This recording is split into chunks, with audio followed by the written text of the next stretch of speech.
مشیر اطلاعات Khyber Pakhtunkhwa barrister safe صاحب ہمارے ساتھ موجود ہے، جو گزشتہ ایک ہفتے سے خبروں میں کافی ان ہے، بہت سے واقعات ہوئے، ان سے اس پر بات کریں گے۔ السلام علیکم بیرسٹر صاحب۔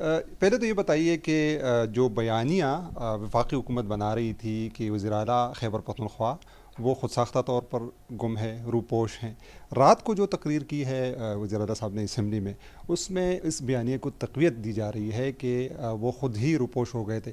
یہ کہانی کیا ہے؟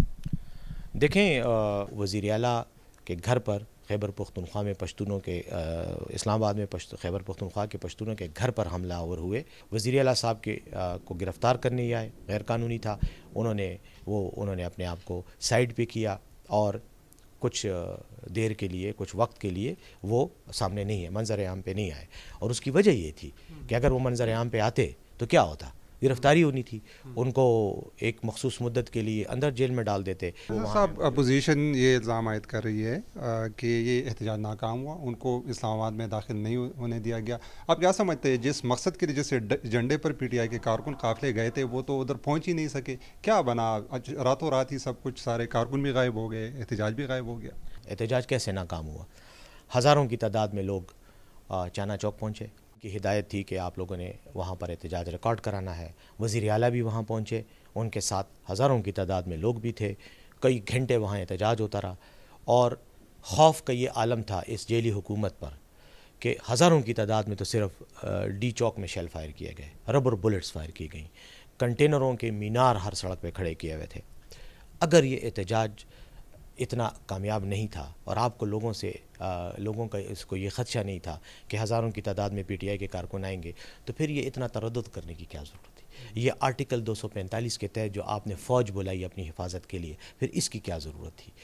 یہ جو آپ نے رینجرز بلائے اور تمام موٹر وے کو آپ نے کھود کے کھنڈر بنا دیا، ہزاروں کی تعداد میں کاروباری لوگوں کے، کاروباری اداروں کے کنٹینر آپ نے قبضے میں لے کر سڑکوں پر رکاوٹیں ڈالی ہوئی تھیں، ان کی کیا ضرورت تھی؟ اگر ہم اتنے ہی ناکام تھے اور ہم سے آپ کو کوئی خوف نہیں تھا اور ہمارے احتجاج کی آپ کو اتنی بھی پرواہ نہیں تھی، تو پھر یہ سارا تردد کیوں؟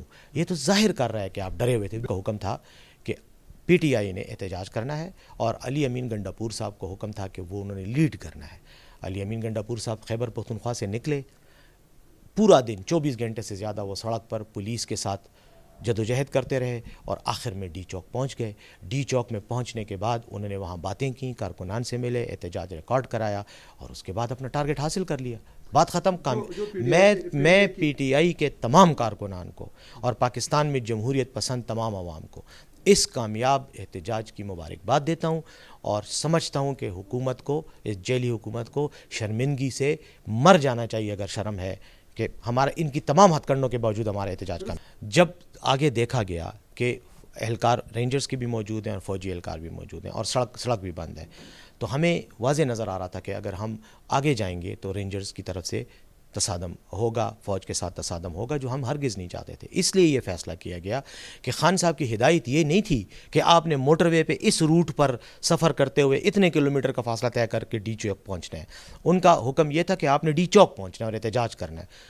اس کے لیے ہمیں یہی اس وقت وزیر اعلیٰ صاحب نے فیصلہ کیا کہ اس راستے سے اگر وہ نکلیں گے تو وہ ڈی چوک پہنچ جائیں گے، اور یہ ہمارا ایک قسم کی حکمت عملی بھی آپ اس کو کہہ سکتے ہیں کہ ہم نے کچھ لوگوں کو وہاں رکھا تاکہ اداروں کو، حکومت کو یہ وہ رہے، تاثر رہے کہ شاید ہم ادھر سے آئیں گے، ان کو وہاں انگیج کیا اور ادھر سے اپنے کارکنان کو ہم نے نکال لیا، اور وہ سی ایم صاحب کی سربراہی میں وہ آئے۔ وہاں پہ بھی چھوٹی موٹی رکاوٹیں تھیں لیکن ان کے وہم و گمان میں بھی نہیں تھا کہ اس راستے سے بھی کوئی آ سکتا ہے۔ ہم آئے اور ڈی چوک پہنچے اور احتجاج کیا، اور وہ جو دوسرے لوگ جو پیچھے رہ گئے تھے وہ بھی کچھ دیر کے بعد اسلام آباد پہنچ گئے۔ اعتراض یہی بھی اٹھایا جا رہا ہے کہ اسی جب شنگھائی تعاون کانفرنس ہو رہا ہے اسلام آباد میں، پی ٹی آئی کے احتجاج میں شدت آ گئی اور یہ الزام عائد کیا جا رہا ہے کہ P T I us conference کو ناکام بنانے کے لیے حکمت عملی انہوں نے بنائی تھی۔ کیا واقعی ہے سر؟ اگر تو مقصد شنگھائی کانفرنس تنظیم کے اجلاس کو کرنا تھا ناکام، اگر تو یہ ہدف ہو تو یہ ہدف تو حکومت نے خود ہی پورا کر دیا۔ حکومت کے اقدامات ساری دنیا نے دیکھے، آپ کے کیمروں نے بھی دکھائے، بین الاقوامی اداروں کے کیمروں نے بھی دکھائے۔ کیا وہ یہ نہیں دیکھ رہے، ان کو یہ نہیں نظر آ رہا کہ پورا پاکستان جو ہے وہ کنٹینرستان بنا ہوا ہے. اسلام آباد جو ہے وہ ایک محصور شہر کا نقشہ پیش کر رہا ہے. موٹر وے جو کروڑوں اربوں روپے کی لاگت سے بنائی گئی ہے اس کو کھود کر انہوں نے کھنڈر بنا دیا ہے. کیا لوگوں کو یہ نظر نہیں آ رہا کہ یہ جو فوج ڈپلوائے کی گئی ہے یہ کس دشمن سے لڑنے کے لیے ڈپلوائے کی گئی ہے؟ کیا یہاں پر انڈین آرمی کا کوئی حملہ ہونے والا تھا یا اسرائیل کی فوج نے یہاں پہ اپنے چھاتا بردار کمانڈوز اتارنے تھے؟ ہمارے روکنے کے لیے ان کو لایا گیا تھا تاکہ عوام اور فوج کے درمیان تصادم کی کیفیت پیدا ہو اور یہ چند دن اور حکومت کر سکیں. اور اس کے بعد یہ جو وزیر اعلیٰ ہاؤس پر حملہ ہوا، کیا یہ میڈیا نے نہیں دکھایا؟ کیا یہ پوری دنیا نے نہیں اس پہ تبصرے کیے؟ ساتھ ہی ساتھ وزیر اعلیٰ کے ساتھ جس طرح کا سلوک کیا گیا، کیا یہ میڈیا نے نہیں دکھایا؟ تو اور میڈیا کو اس کو دکھانے کے لیے ان کے پاس اس کانفرنس کو ناکام بنانے کے لیے اور کیا تھا؟ الزام ہم پر لگاتے ہیں. ہم نے تو بڑا واضح کہا کہ ہم ایک جمہوری پارٹی ہیں، ہم جمہوری احتجاج کریں گے. جمہوری احتجاج ہمارا آئینی بھی حق ہے، قانونی بھی حق ہے. دوسری بات، کیا دنیا کے تمام ملکوں میں جو جمہوری ممالک ہیں کیا وہاں احتجاج نہیں ہوتے؟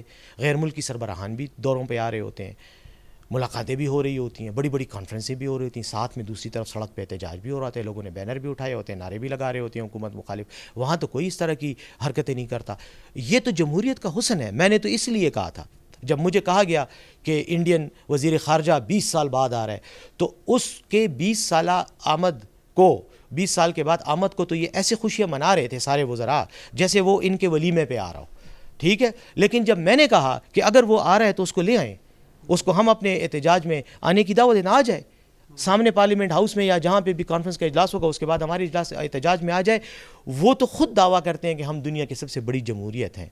تو آئیں دیکھیں گے پاکستان میں کیسی جمہوریت ہے. ایک طرف اتنا بڑا ایک اجلاس ہو رہا ہے، دوسری طرف عوام احتجاج کر رہی ہے اور عوام کو بھی احتجاج کا حق دیا جا رہا ہے. میں نے تو یہ بات کی، اس کو توڑ مروڑ کر ایک نجی ٹی وی چینل نے اس کو توڑ مروڑ کر پیش کیا جس پہ ایک پروپیگنڈا شروع ہو گیا. کہنے کا میرا مقصد یہ ہے کہ ان کی اپنی حرکتوں نے اس بات کو پاکستان کا ایسا امیج پیش کیا ہے کہ اس کانفرنس کے لیے آنے والے مندوبین کوئی پاگل نہیں ہے، احمق نہیں ہے. اور وہ ادھر رانا ثناء اللہ اور خواجہ آصف نہیں بیٹھے ہوئے، وہ انٹیلیجنٹ لوگ ہیں، جمہوری ممالک کے لوگ ہیں. وہ دیکھیں گے کہ انہوں نے اپنے ملک کا کیا حشر. میرے سر آخری سوال، 2-3 دن ہو گئے خیبر پختونخوا ریسکیو ڈپارٹمنٹ کے 41 اہلکار جو ہے اور ساتھ ہی 17 کے قریب گاڑیاں ہیں جو اسلام آباد پولیس کی تحویل میں ہے. یہ الزام ہے کہ یہ اسی احتجاج کے ساتھ ادھر آئے تھے، سرکاری املاک کو اسی سے نقصان پہنچایا گیا. اور ابھی اس کے حوالے سے وفاقی گورنمنٹ نے ایک کمیٹی بھی بنائی انکوائری. کیا کے پی گورنمنٹ اس حوالے سے محکمہ داخلہ سے کوئی رابطہ کیا ہے ان کے اہلکاروں کی واپسی کے لیے اور گاڑیوں کی واپسی کے لیے؟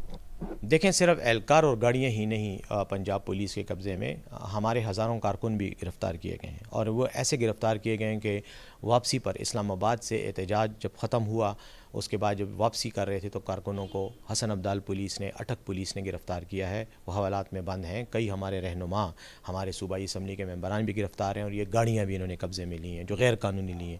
یہ گاڑیاں ہمارے ساتھ اس لیے گئی تھیں، ریسکیو 1122 کی ایمبولینسز وغیرہ اور باقی گاڑیاں، کہ یہ ان کا ایک قانونی فریضہ ہے کہ جہاں پر عوامی اجتماع ہو ان کو وہاں پر ڈیوٹی دینی پڑتی ہے کیونکہ کوئی بھی حادثہ ہو سکتا ہے. جو گاڑی جو فوٹیجز نظر آ رہی ہے اس میں صاف کہا جا رہا ہے کہ کرین استعمال ہو رہی ہے، ریسکیو کی گاڑی استعمال ہو رہی ہے رکاوٹیں ہٹانے کے لیے. جہاں تک کرینوں کا تعلق ہے، جہاں تک ریسکیو کی گاڑیوں کا تعلق ہے، میں نے پھر بتایا کہ ریسکیو کی گاڑیاں ان کا یہ مینڈیٹ بنتا ہے، ایمبولینسز کا خاص طور پر، فائر بریگیڈ کا، باقی جو ایمرجنسی ایڈ کی گاڑیاں ہوتی ہیں.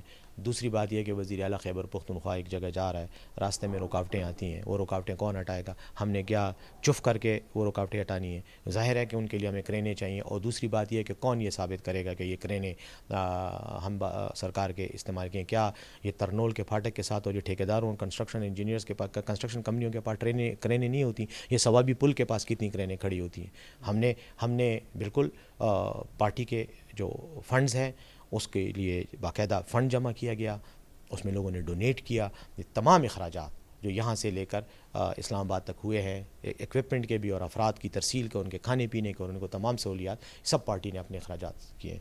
بہت شکریہ، بہت شکریہ. جی یہ تھے بیرسٹر سیف صاحب جو موجودہ سیاسی حالات کے حوالے سے آگاہ کر رہے تھے.